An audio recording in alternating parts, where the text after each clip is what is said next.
Good morning, everyone. Welcome to this discussion of green growth by design. We're going to talk about a new tool called Greenplexity. My name is Dan Schrag, and I am a climate scientist, um, and I work on a variety of things related to climate change and the energy transition. Um, you know, until just a few years ago, climate change was a huge problem for developing countries.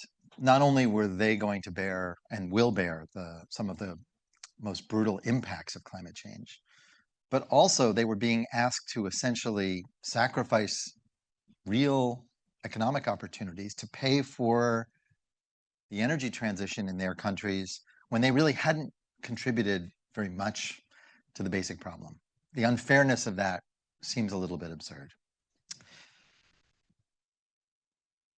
Starting a few years ago, Ricardo Hausmann and I started talking about this idea of the energy transition not just being a burden on developing countries, but actually being an opportunity for them.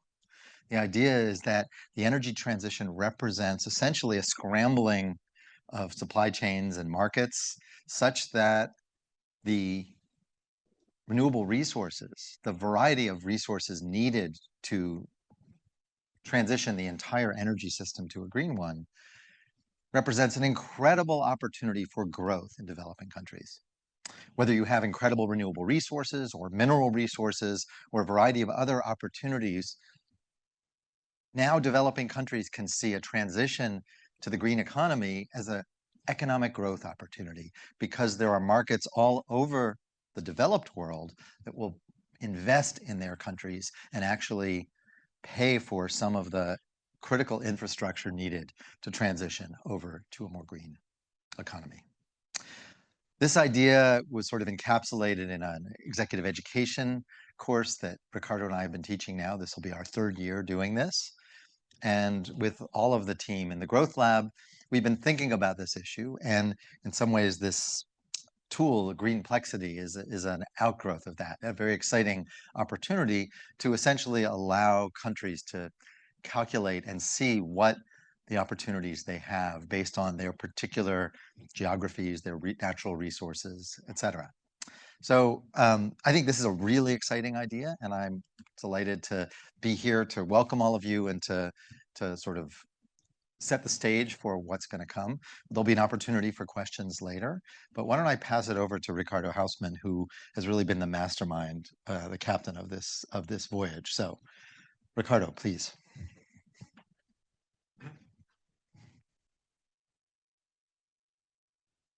They tell me it works better when it's on. So, well, it's a real honor and a pleasure to be presenting this work today, the Greenplexity 2.0, a new version of this tool that we had in a beta version last year. We all know that the world is using increasingly more energy because we use energy to change the world from the way it is to the way we want it to be. And so we've discovered ways of using energy about 200 and some years ago. And since then, that has powered an enormous increase in growth worldwide and an enormous increase in the use of coal, oil, and natural gas.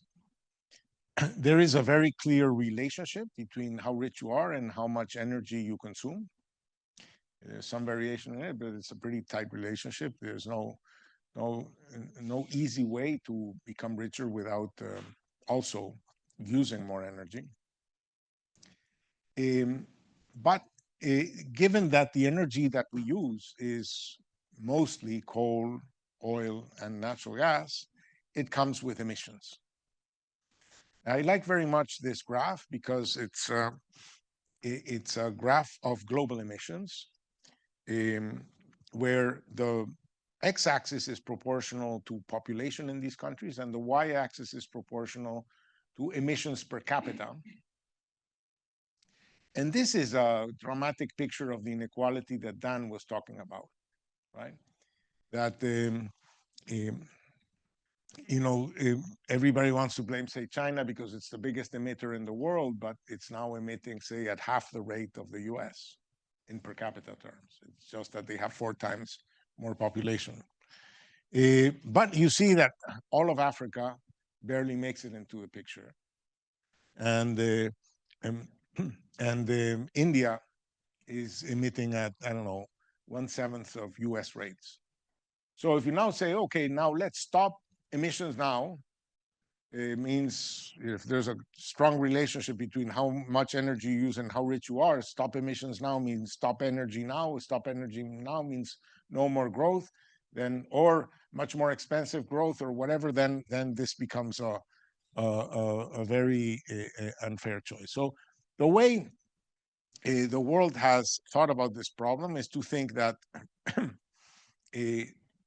emissions are a common pool problem. It's a we share the atmosphere, and so we invented this idea of a Kyoto Protocol to control emissions that was followed by the Paris Agreement to control emissions, and that leads to these annual COP meetings in which every country announces their so-called nationally determined contributions, how much they're going to lower their emissions. So everybody's focused on lowering their emissions. And on that, there's also some discussion of how much finance will there be to help countries lower their emissions and so on. So the discussion has been, because the atmosphere doesn't care about who emitted, climate only cares about how much CO2 is up there and other gases, then if each one of us focuses on lowering their emissions, the world will have lowered its emissions. But we say, but for the world to lower its emissions, the world is going to need a lot of stuff. The emissions are not going to decline just on their own. The world is going to need a lot of stuff. And so we ask ourselves, who is going to make the things that a decarbonizing world will need? Well, why not your country? Because if you can focus your country on making the things that our decarbonizing world will need, the more the world wants to decarbonize, the more you sell, the more you grow. So that intuition leads to our restatement of, this is a Kennedy school, so I'm going to restate Kennedy. Ask not what your country can do to decarbonize itself, ask what your country can do to decarbonize the world. So the question is not what is happening to your emissions, but what you can do to help the world lower its emissions. It's a much more ambitious goal, and it's a much more important goal, because many countries, I show you, all of Africa has very little to contribute in terms of emissions. Lowering that is not important for climate, but if you can get into helping the world decarbonize, then that could be an important opportunity. So, what does the world need to decarbonize? The world is going to need a lot of things. It will need to electrify anything that can be electrified. It will need to make that electricity in clean ways. It will need to find alternative fuels. It will need to reconfigure manufacturing so that it emits less. It may need to capture carbon, maybe through biological means or others. And there's a huge uncertainty over the things, how to accomplish these things. But there are some technologies that are already mature enough that we know are bound to be deployed at high speed. And among them, this is solar power. All the projections, some more optimistic, some more pessimistic, is that this is going to be a rapidly growing industry. These are grid scale batteries for the electricity system, because the more variable sources of energy you put in, the more storage you need to put in the electricity system. And all of these things use critical minerals. So this is some of the projections in terms of how much critical minerals you need. So the Growth Lab has a particular view of the development process. The Growth Lab puts knowledge at the center of the development process, that countries grow by expanding the things they know how to do, because to do anything, you need to know how to do it. The fundamental, you cannot do things you don't know how to do, right? But that this knowledge is distributed in society, and And it's not that rich countries have geniuses and poor countries have less smart people. It's just that there's less knowledge, diverse knowledge that has diffused in society. So we try to capture that with the idea of what we call the Scrabble theory of development, that units of knowledge are like letters and products are like words. And so if you have one letter, there aren't too many words you can make. But if I give you these 3 letters, you can make 4 words and you can make 3-letter words. If you can make just one more letter, you can make 9 words. With these 10 letters, you can make almost 600 words, and so on. So our way of viewing the world is that the world is made out of capabilities that are these letters, that places have subsets of these letters, that products require subsets of these letters, and so that we can figure out what things places can make given the letters that they have. And by the way, this implies that places that have more letters can make more things. Products that require more letters are going to be harder to be made. They are made in fewer places. And as a consequence, we can measure more or less how many letters you have, which letters you have, and so on. That's going to be important because the energy transition is going to imply a set of new words. And the question is, how far are those words from your letters? And how appropriate is every product to the things you are set up to do? This is also related to another thing we talk a lot about, which is how far are products from your capabilities? And that's related to this basic question, which is which animal is out of the group? And the idea is that some people would classify the zebra and the lion as being from Africa, or the zebra eating grass and the lion and the bear not eating grass. But in the Scrabble theory, it would say that the zebra is just a bear with an extra Z, right? So from bear to zebra, it's just one letter. From bear to lion is a more complicated thing, and we capture this in the product space. And so this is in this product space, every product is one of these circles, and we can now see how far or how close they are from other things. So income, green value chains. Green value chains are the value chains that are going to power some of the technologies that are involved in the energy transition. The team has been able to map out these 10 value chains, from electric vehicles to heat pumps to wind power to solar power to nuclear, batteries, electrical grids, and critical minerals, and place them in the product space. So now that we've placed them in the product space, we can calculate how far is each one of them to your capabilities and develop some metrics of feasibility. That is, what transitions for you are like from bear to zebra, just not only one letter away, versus from bear to lion, okay?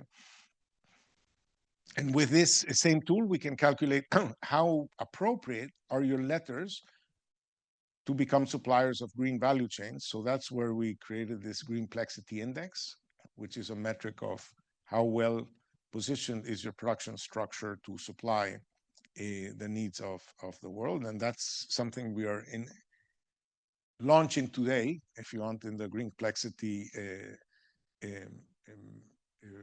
website. And Greenplexity is the tool that transforms all of these theories and this analysis into something that people can use to map out their journey towards participating in the energy transition. So with this introduction, I want to introduce Annie White, who's the Director of Software Development at the Growth Lab. She is the head of the team that put this together, working hard with our research team that has been spearheaded by Ketan Ahuja, who will speak after her. So without any further ado, Annie. Thank you, Ricardo, and hello, everyone. Welcome to the launch of Greenplexity. As Ricardo said, I oversee our digital development and design team at the lab, and our job at the lab is to translate the lab's research into interactive tools, storytelling, web applications, and so on. And so we have lots of those in our portfolio, and the one that we're most excited to show you today is Greenplexity 2.0. So this is an iteration on our beta product that we already built, and it represents a nice evolution of the research of our green growth agenda. So Greenplexity is here to answer a big question, which is how can my country grow while helping the world decarbonize? And as Ricardo alluded to in his talk, instead of focusing on only reducing my emissions, the tool covers roughly 150 countries to see how we can all participate in the energy transition by producing the goods, the materials, the technologies that others will need to decarbonize, not just my own country. So I'm going to use South Africa today as our demo country. We can choose any country that is covered in the tool here. We'll pick South Africa. And right off the bat, we get into this structure Ricardo talked about called green value chains. So this kind of is at the center of our analytical unit in the tool. These are large-scale systems of production that will drive green energy transition. So it's heat pumps, electrical vehicles, solar, batteries, and so on. Within green value chains, we sort of decompose it down to these clusters. So clusters are these groups of related industries that share similar capabilities and are also often produced together. And if I hover here in Greenplexity, I can see that these tiny nodes or circles are actually individual products. And when I do that, I can see that some products are located not just in one cluster, but in many clusters, and therefore contribute to the production of numerous value chains, not just one of them. And so we can get lots of information on a product simply by hovering on a product or also clicking here as well for a more advanced look. So as a policymaker in South Africa, I might come into this tool and say, okay, do I already have a presence in some of these clusters? Am I already competitive in something, or am I starting from scratch? And we can measure that in the tool across two different dimensions, trade value and market share. So when I come into this bar graph here, it's a pretty simple bar graph, and it tells me the clusters that my country, in this case South Africa, are highly competitive in already. In other words, I'm not starting from scratch. And so in the case of South Africa, that's semi-finished metals. And I bet if I click on market share, it's the same thing. The country has a very high market share in semi-finished metals as well. I can click on these bars and actually see the individual products that compose this cluster of semi-finished metals. And indeed, we can say it's really platinum that's sort of where this value is being derived from, both trade and market share. Okay.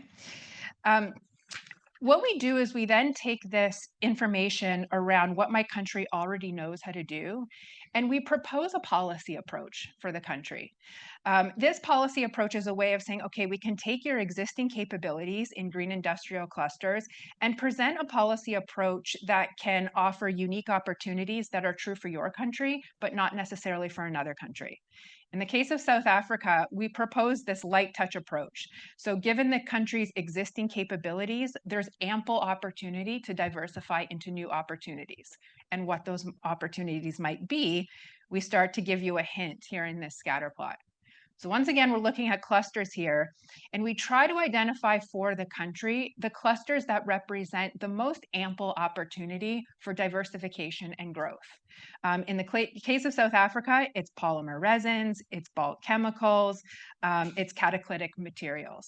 And this determination of opportunity is always a trade-off between how attractive the cluster is versus how feasible it is for that country to produce, given what it already knows how to do. Okay.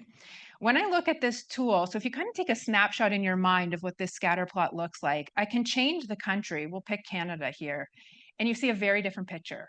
So right off the bat, Canada is assigned a very different policy approach than South Africa that has to do with what it already knows how to do in the country. And indeed, some of the most opportune clusters for this country to move into are very different than for South Africa. So we'll go back to South Africa again. So we're starting to get a sense of where this country might start to direct its growth policy along these clusters. But then the question is, well, okay, let's say I decide to focus on polymer resins. I decide to focus as a policymaker on bulk chemicals. what might this open me up to? What sort of opportunities does this connect me to? We know from the beginning of the tool that clusters are nested inside of value chains. So there's a relationship between a cluster and a value chain, but clusters are also composed of various different products. And so in this section of the tool, we try to illustrate that relationship and show that for a particular industrial cluster that we focus on, it opens up opportunities, in this case for plastic products and technical glass, it opens up opportunities in 3 different value chains. That's very good to know. If we change to bulk chemicals, I suddenly open myself up to many more opportunities, more than half of the value chains that we've defined here. The other great thing about this view is that I can start to ask myself, well, what products would I have to manufacture in order to fully populate the bulk chemical cluster and contribute to all of these value chains? And we list those products here. The cool thing is that, if we're looking at South Africa's presence in bulk chemicals, we already see it's pretty competitive in 2 of the products necessary to fulfill that cluster.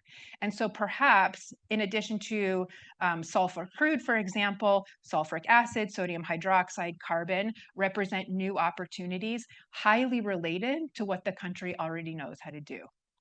Okay, I can look at every single cluster in this view, so I can scan all the way over and see some of the clusters that actually have a lower potential in the country.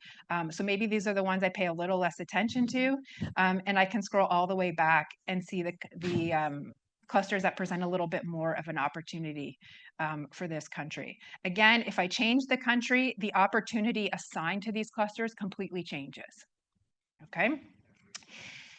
What we know is that ultimately a policy approach in terms of growth will take quite a focus at the product level.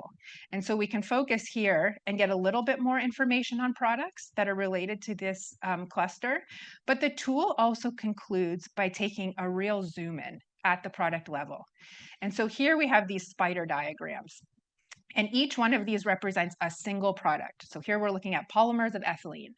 And we measure the opportunity of that product across 5 different dimensions in this visualization.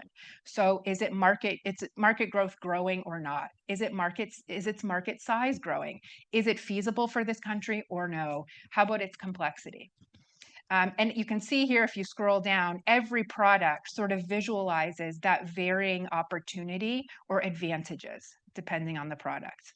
And then I can also come in here and choose any other product I want and populate the graph accordingly.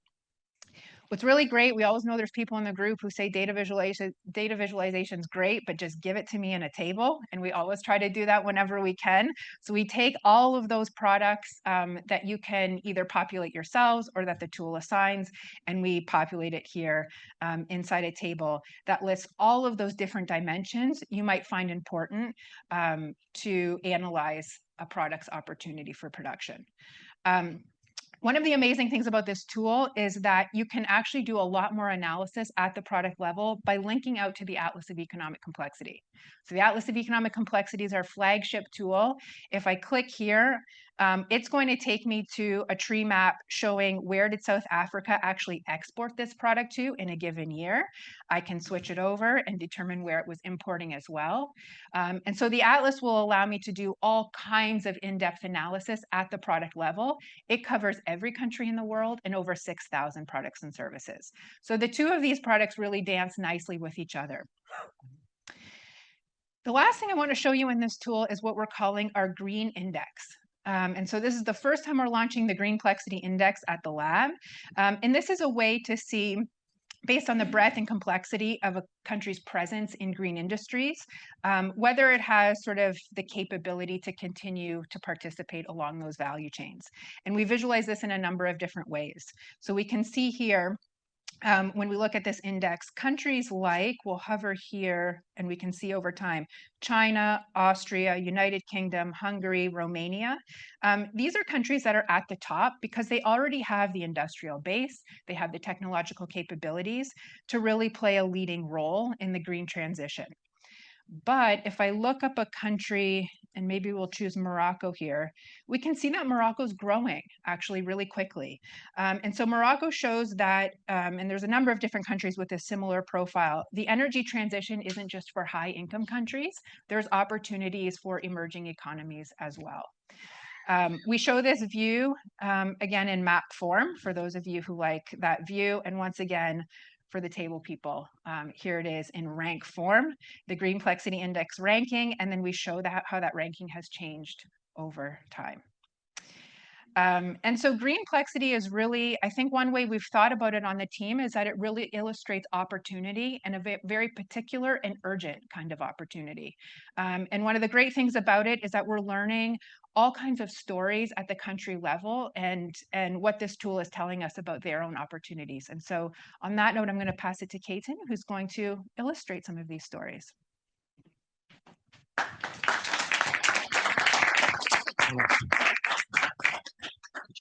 Great, thanks so much, Annie. So I'll take you through a couple of different countries and show you how you might want to use this tool. Let's start with Morocco. That's where Annie left off. So Morocco's been on a tear. It's been rising up these rankings. And that's largely because of things Morocco has done to develop over the last decade.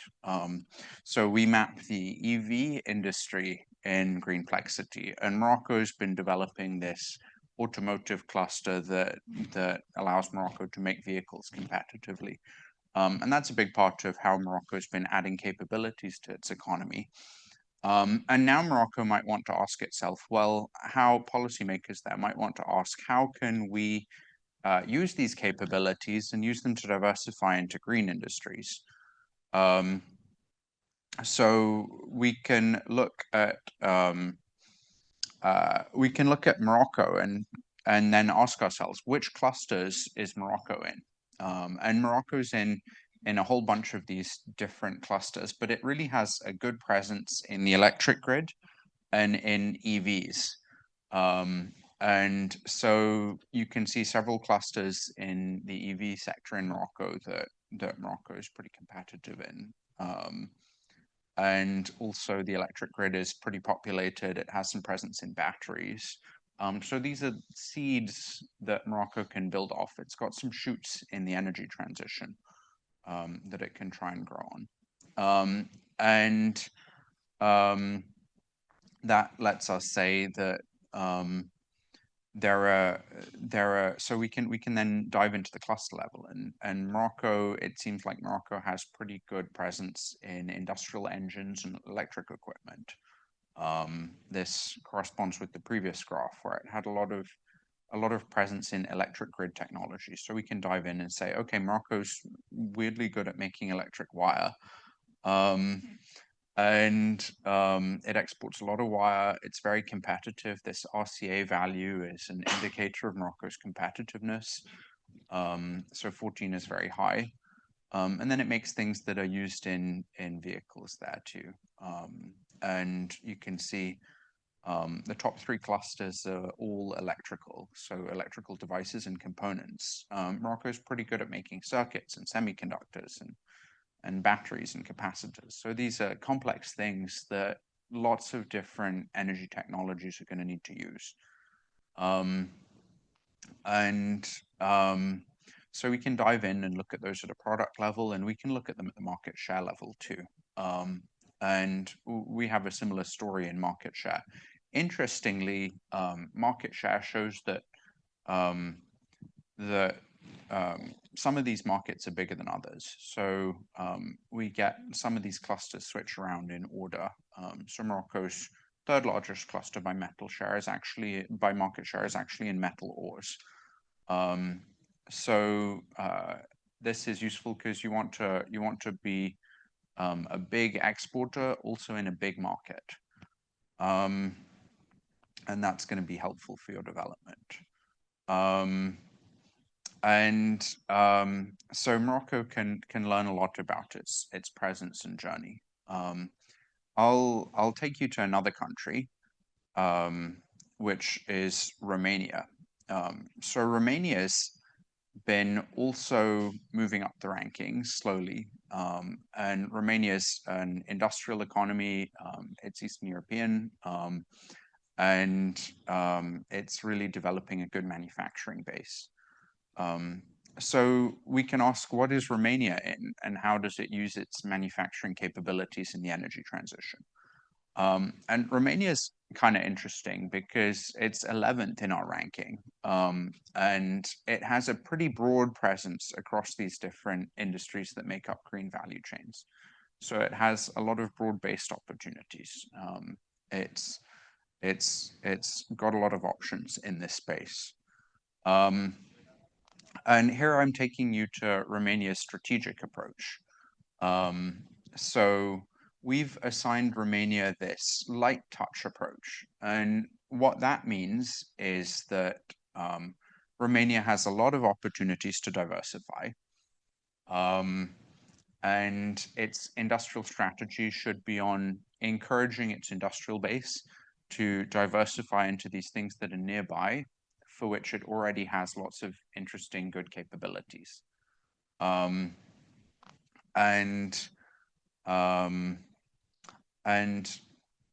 what that looks like in practice is, Annie mentioned this graph, which kind of dovetails with the last graph.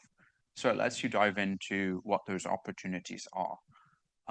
And Romania, it seems like they have a lot of opportunities in this, like industrial mechanical systems, in power generation equipment. They could potentially get pretty good at turbines used in things like wind power and hydropower. They can be good at analytical measurement instruments. You can click through and see what those sorts of products are involved. And then Romania also, then you can dive down into these particular products, as Annie mentioned, and I'll just talk through a couple of them. So, for example, turbines. We said turbines are a pretty good opportunity for Romania. And we then classify different products in the turbine cluster around these 5 different dimensions. So, opportunity gain, we can say that developing turbines will allow Romania to develop a lot of new capabilities. That's what this opportunity gain metric says, is like, how valuable are these capabilities in adding them to Romania's economy. We can say they're moderately complex, so they're decently complex industries to be in. It's not a huge market, but it's growing reasonably fast.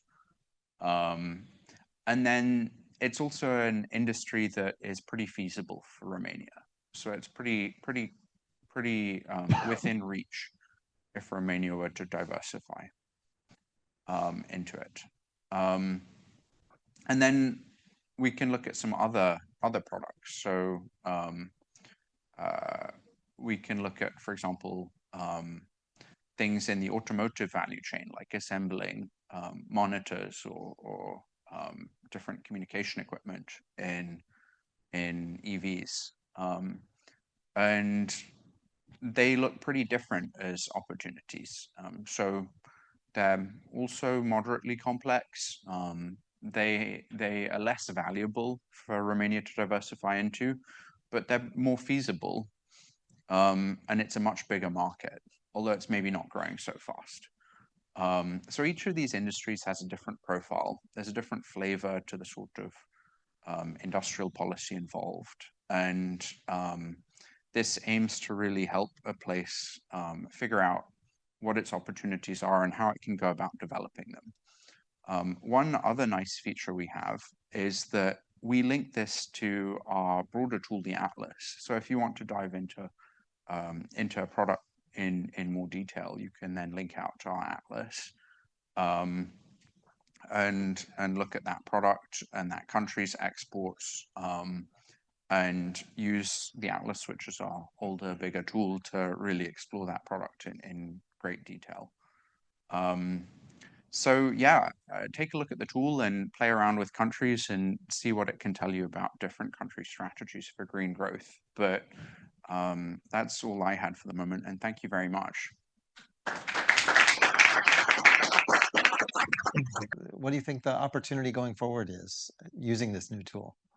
Well, I think the energy transition has been less talked about these days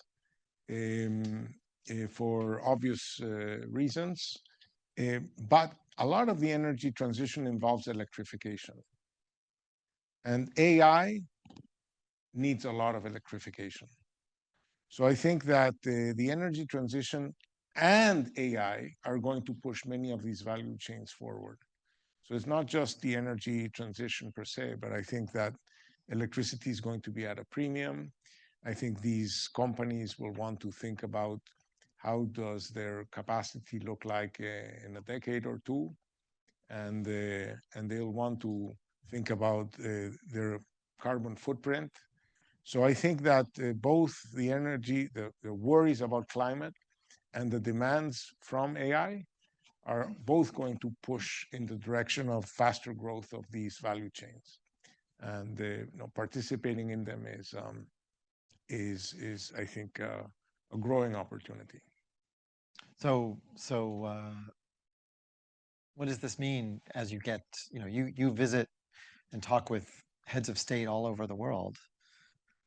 What's their reaction to this vision? Well, I think there's a lot of action. The Growth Lab has worked with the government of Namibia, with the government of South Africa, with the government of Morocco. We're now working with the government of Chile. In all of them, you see green growth agendas. With the government of Azerbaijan, by the way, I must say, it's thanks to the contribution of the government of Azerbaijan that we were able to develop this tool. So kudos to them. And in each one, we try to explore how to get how to connect to these faster markets that we expect to grow relatively fast. And in each country, it's different. In the case of South Africa, because they have platinum and they have invested in technologies for catalytic converters and for membranes and so on, they have a role to play in fuel cells and in the opposite of fuel cells, which are electrolyzers. They have mastered, for example, as you know, you're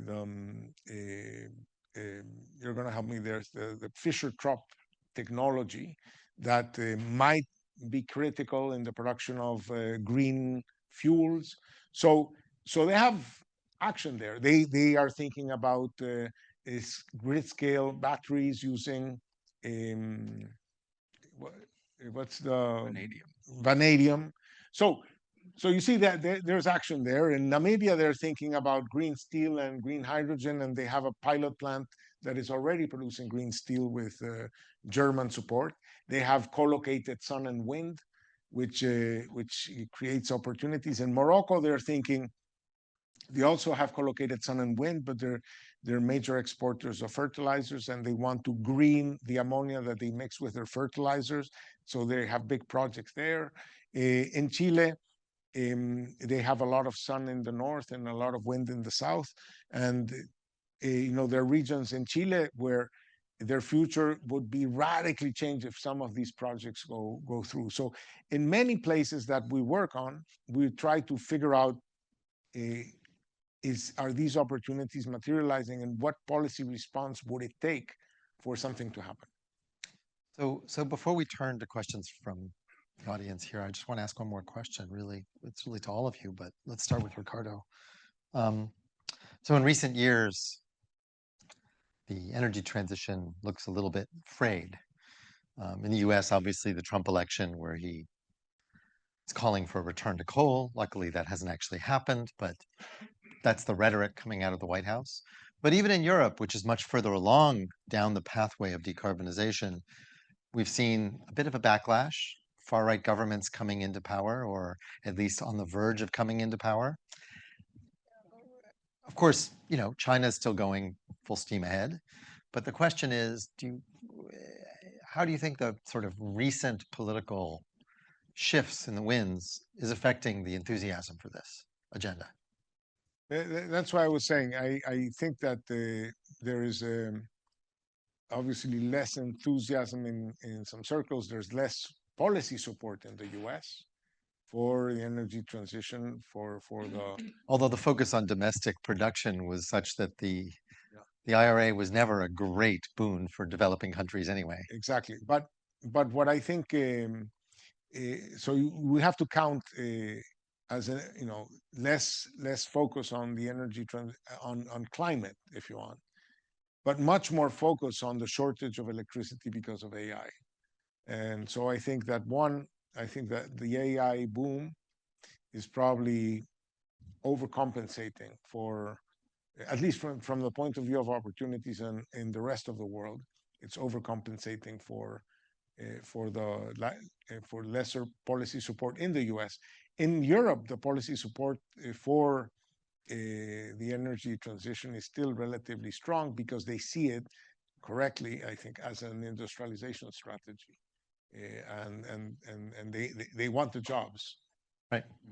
Very I exciting. think just to add to that, the deployments of solar and wind and batteries and EVs are taking off not just in climate conscious places like the US sometimes and Europe, but they're taking off all around the world. And that's because often, at least in many cases, they can be cheaper.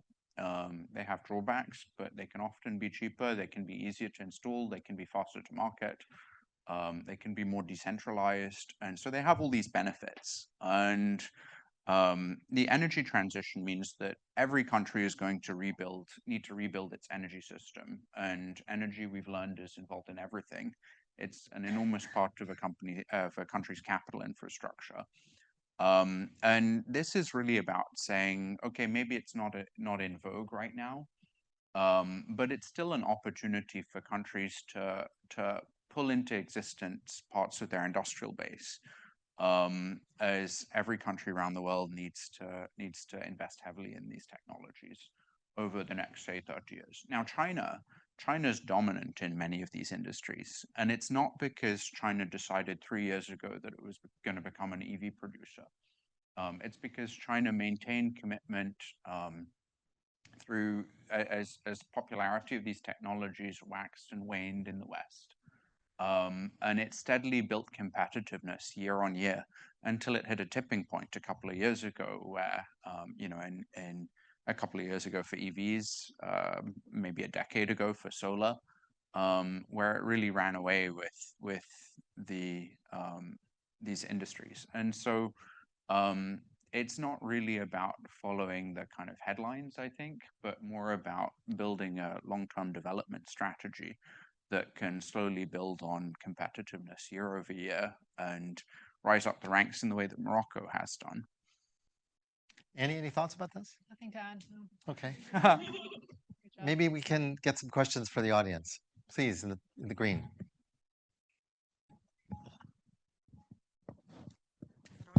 If you could just quickly say who you are and then Yes. ask your question. I think they know me. I'm one of Professor Hausmann's student. Thank you here. Thank you. This is really wonderful working in the African context with the UN. I was just wondering, you said you worked with Morocco, Namibia, South Africa, and that's fantastic. But just in terms of the other African countries, because oftentimes, I work for the UN when we talk about pushing the green growth kind of narrative. A lot of countries say they don't even have access. What are you asking me to transition from?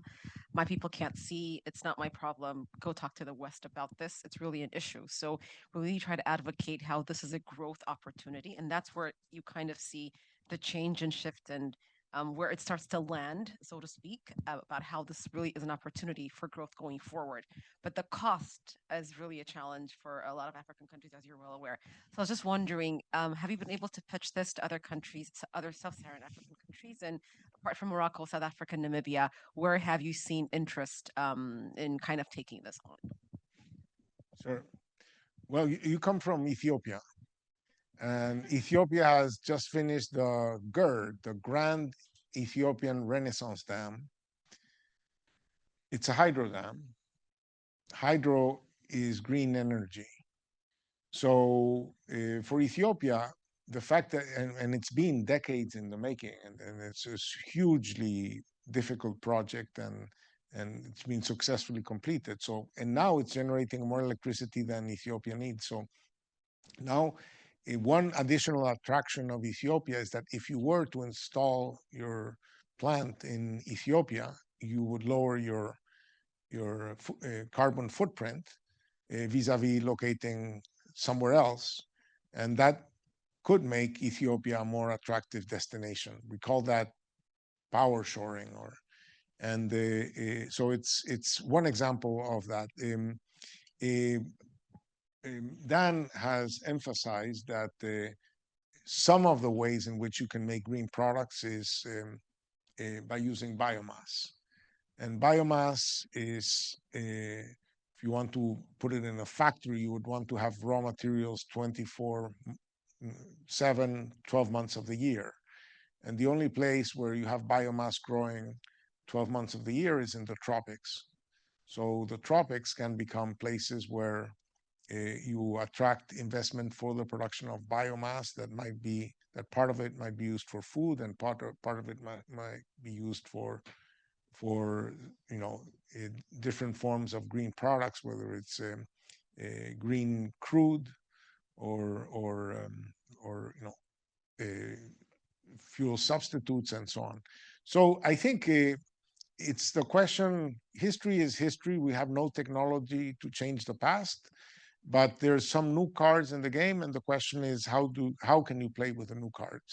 And given where you are, given what you have, where are the opportunities? And that's how we think about the problem. Great, thank you. And we should note that because of that dam in Ethiopia and this abundance of electricity, Ethiopia is banning the sale of internal combustion engine or the import of internal combustion engine vehicles. That is, I think it's the combination of cheap electricity and also the availability of very inexpensive EVs from China. That combination, given that Ethiopia imports essentially all of its oil, it's a really smart policy. But the fact that Ethiopia is doing that is very exciting, I think. Very interesting. We have a question about the tool itself. And so maybe I could ask Annie this, which the question is there an opportunity within the tool? Is it all at the national level, or is there an opportunity to zoom in at the state or city level, which is, of course, of interest to some people? Yeah, the Greenplexity is definitely at the national level. So just at the national level. Yeah, we've built a tool called Metroverse, and it analyzes economic composition and growth opportunities for about 1,020 cities around the world. That's also an interesting connection point from Greenplexity out to Metroverse. But just in terms of data quality and reliability, we kept Greenplexity at the national level. Absolutely, it would be a sense. dream to do it at the city level. Yeah, but stay tuned, because stay tuned. Stay tuned. Well, you are limited by data, but yes. Yeah. I see a bunch of questions here. Let's start right here and we'll go around. Thank you so much for the presentation. It's amazing to know that you are moving towards bringing a green possibility to life to advise countries on. I was not too long ago advising the Ministry of Finance in Brazil around their industrial policies for net zero growth, and had the privilege of using some of these tools. The very first version of the Greenplexity, maybe 1.0, I was already like trying to see how it landed. And I guess also related to the previous question about how to look at subnational levels, maybe I would just like to hear a few words about your experience, Ricardo, but also from the other panelists.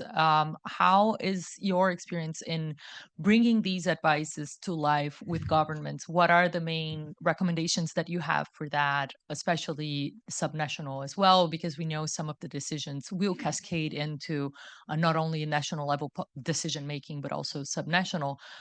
So just hearing a little bit of the lessons that you have to share about that would be great. Thank you. I think that the important players in this game are agencies that focus on investment promotion. So they have to find ways in which to market their location. And that can happen at the subnational level, right? There's a bunch of institutions called Invest in Blank, right? And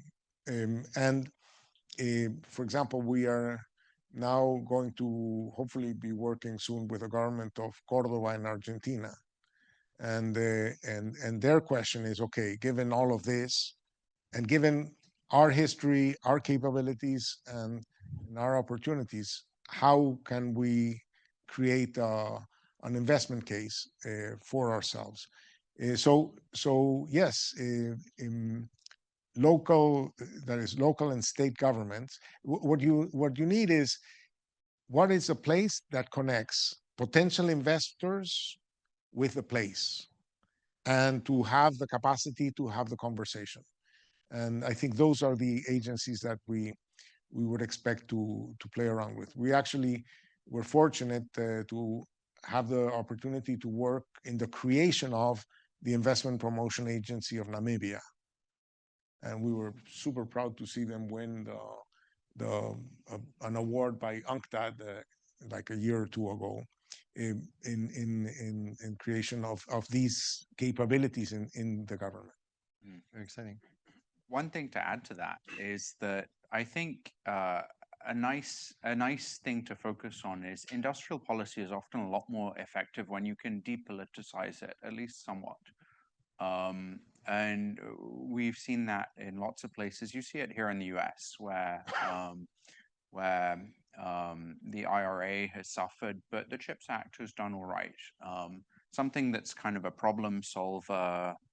We're just solving problems and building industries rather than we have this kind of deeply political objective. And I think that's part of how we frame the decarbonization conversation, where it's about climate change and decarbonization. Then I think that becomes something that's highly politicized, whereas it's about seizing growth opportunities that are nearby.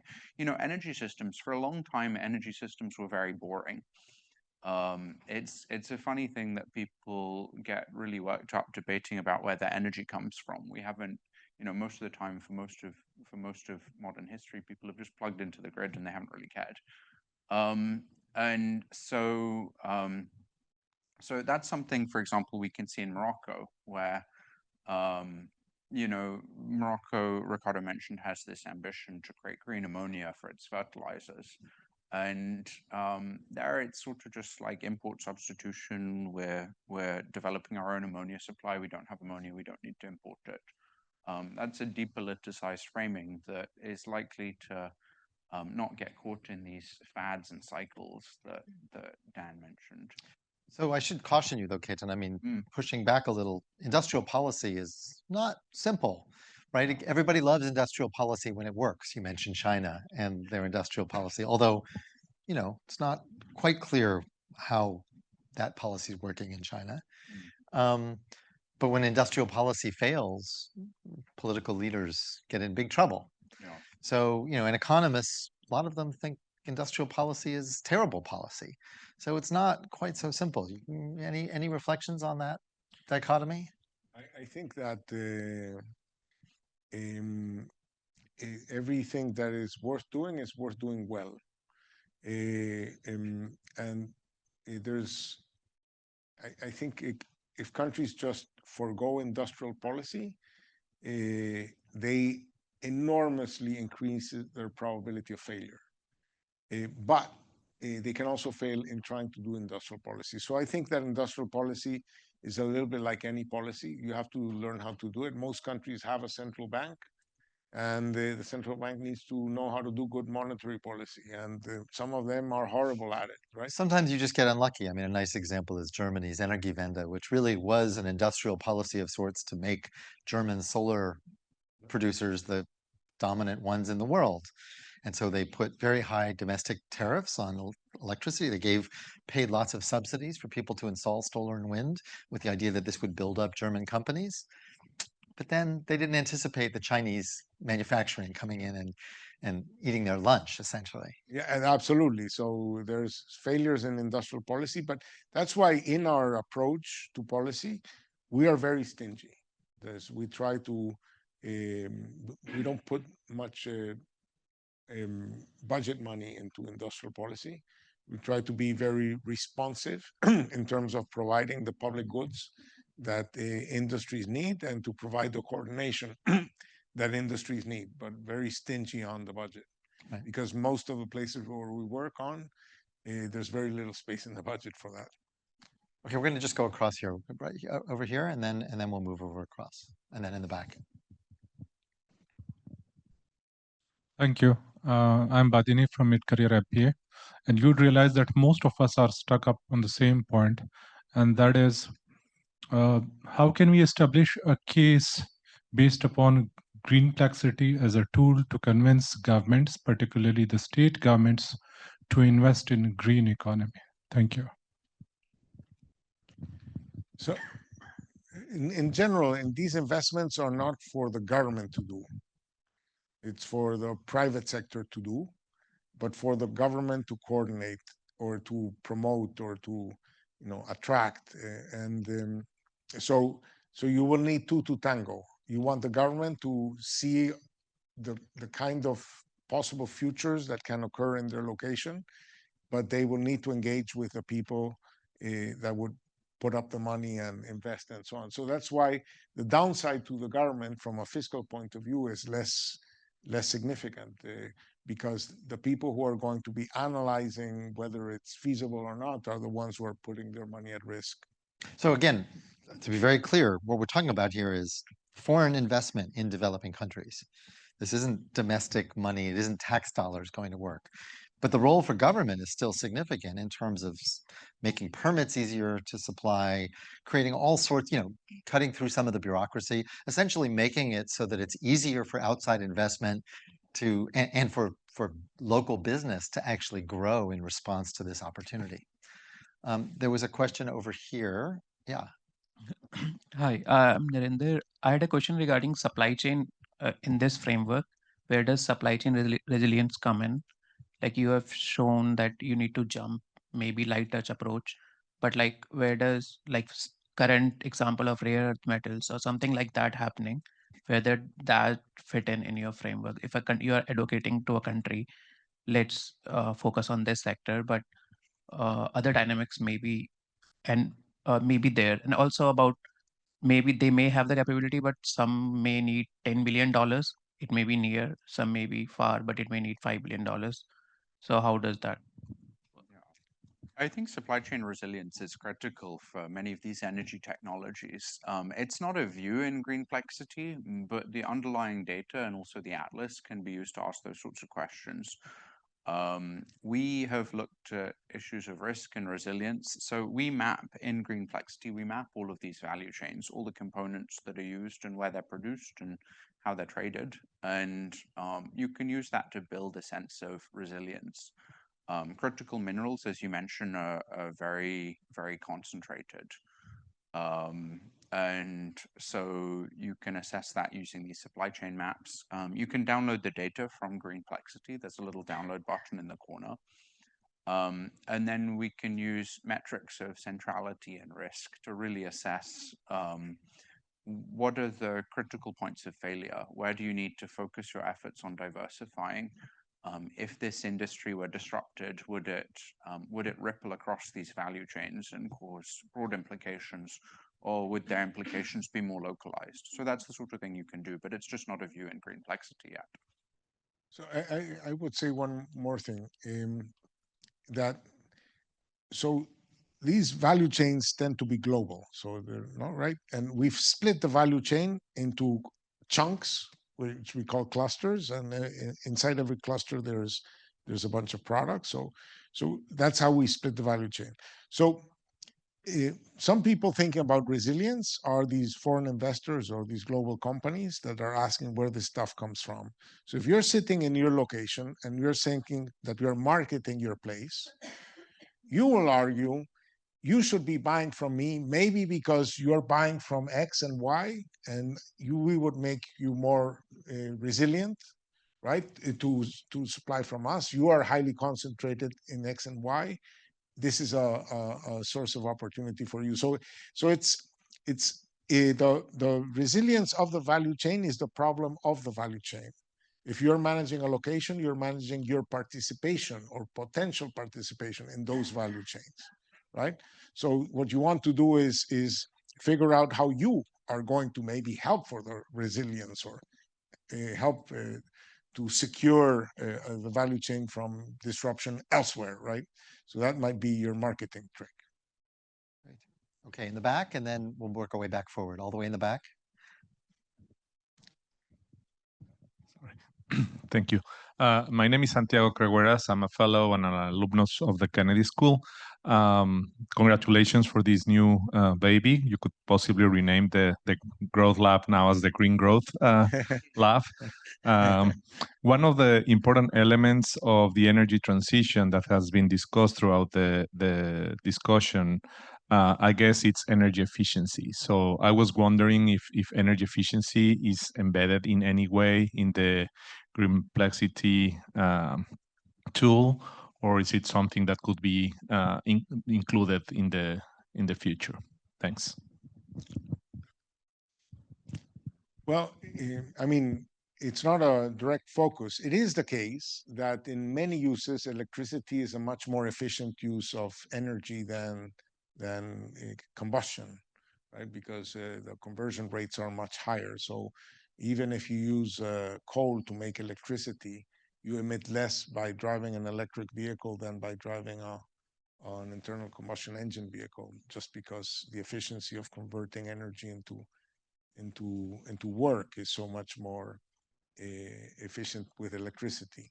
But there's no direct application. We're on the supply side of the tools that make decarbonization possible, more than on the operation of the system.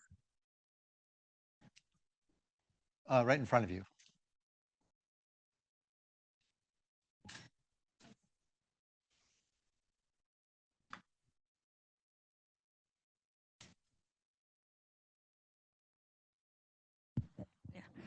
Thank you. I would like to actually go back to the implementation part of it, because that would also translate into how effective the tool is. And because we're talking of clusters here, breaking down the value chain into clusters. So how would the current traditional clusters play a role into making them more green? And what kind of adjustments have countries or states have had to do so that, and what challenges they faced so that they really become green? And how much time, because I understand from what you showed, like within a decade, countries have really moved and greenified their value chains.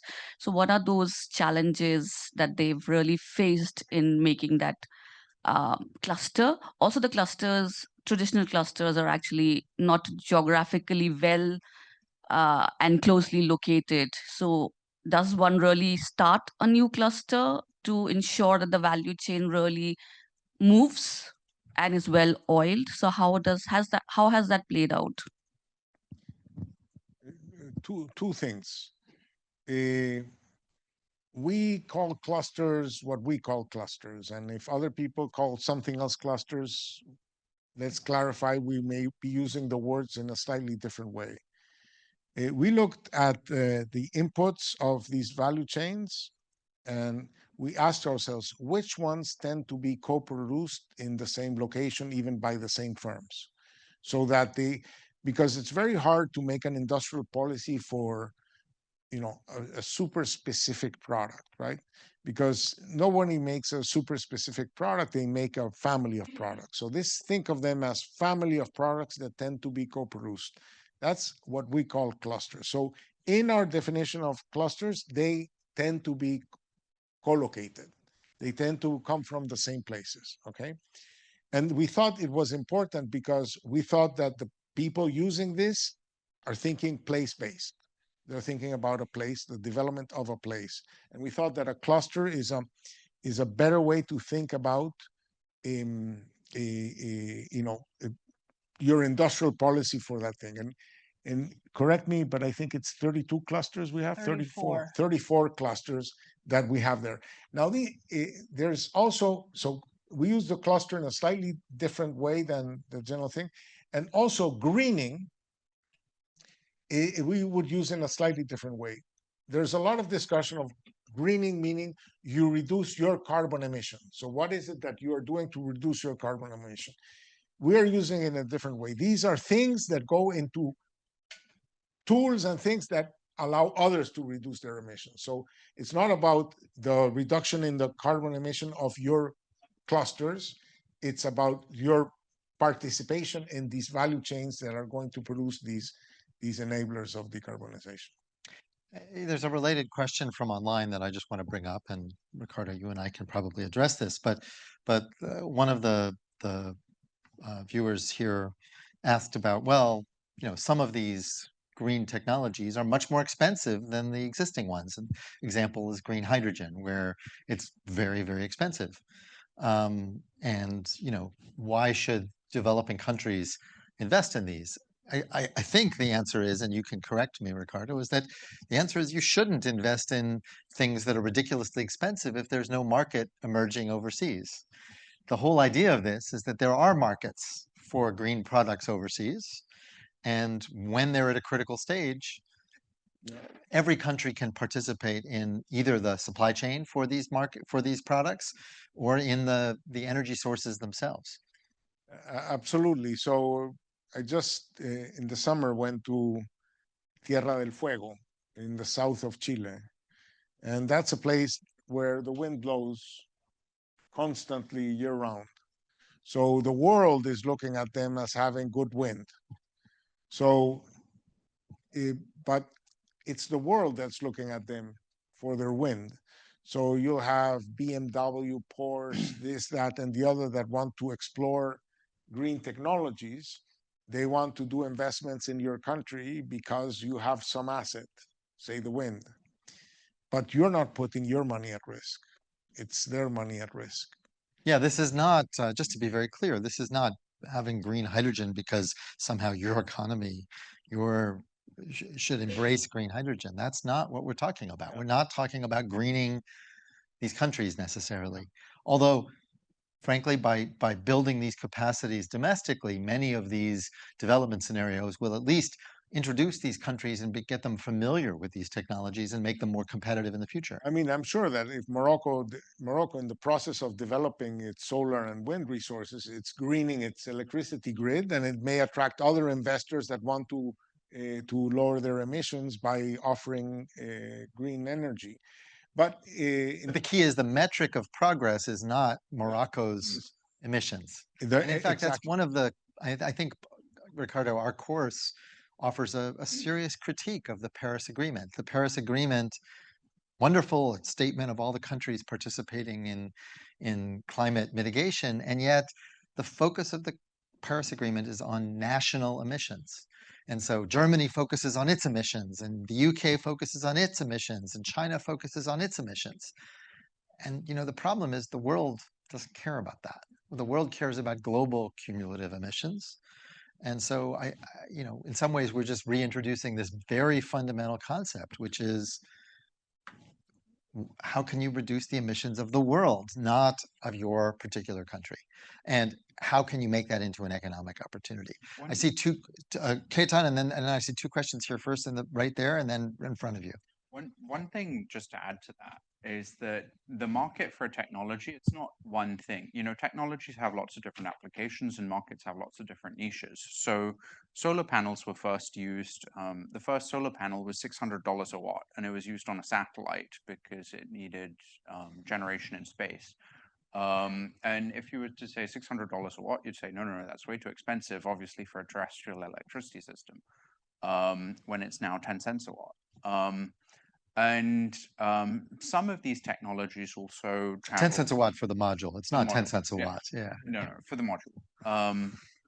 So some of these technologies, there are localized opportunities that you see in different spaces. So although the kind of banner application of green hydrogen is very expensive, there may be localized opportunities for like off-grid uses or whatever.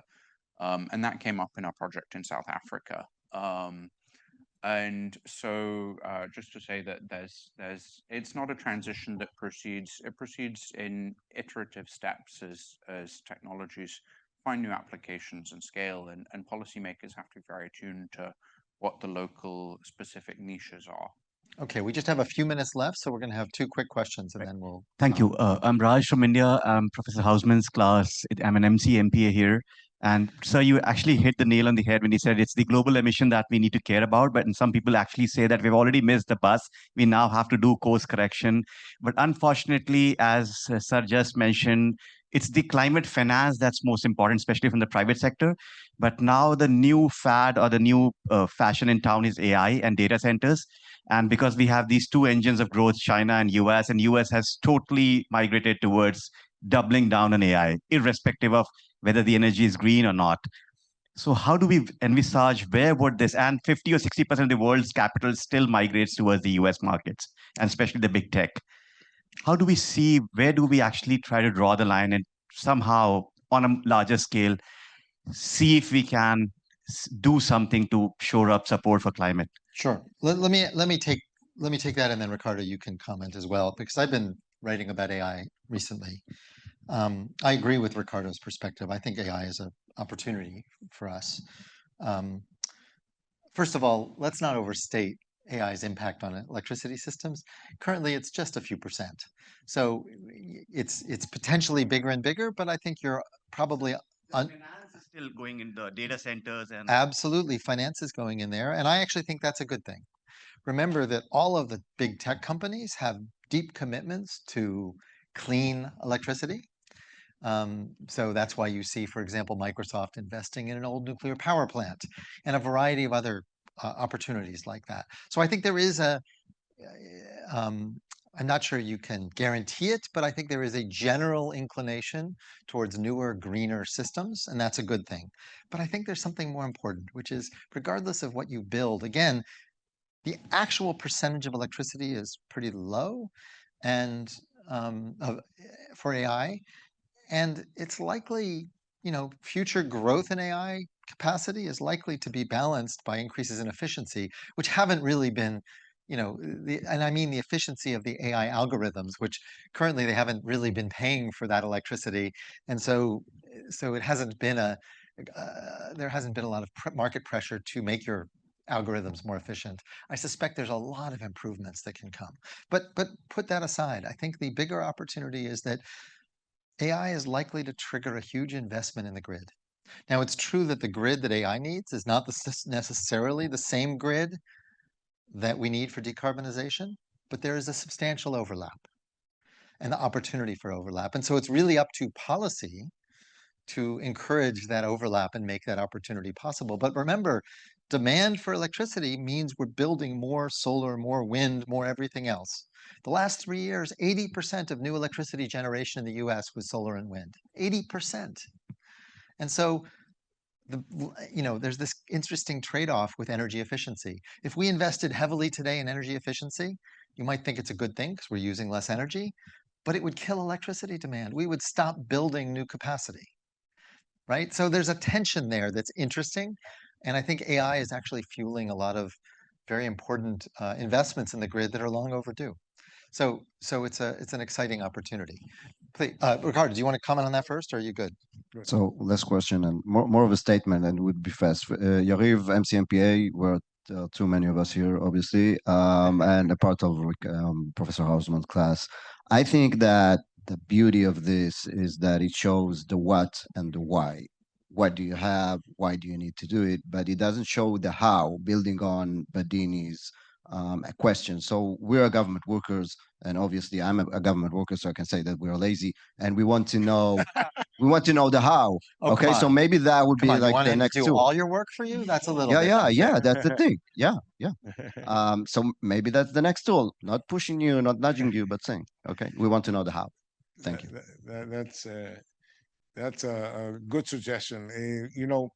There is a process where you ask yourself the question, and you have to come up with a sufficiently scalable answer to build a tool. And we try to do that as much as possible. That we work on individual countries where we find an answer to a question, and then we ask ourselves, did we answer it only for this place, or can we scale it to everywhere? And the tools that Annie builds are the scaling up of answers that we found to questions. So I thank you for your encouragement. We'll put our minds to work, but we can answer it in the specific context, but we need to think about how to scale it to make it into a tool. So I think we're at our ending time, but let me just say that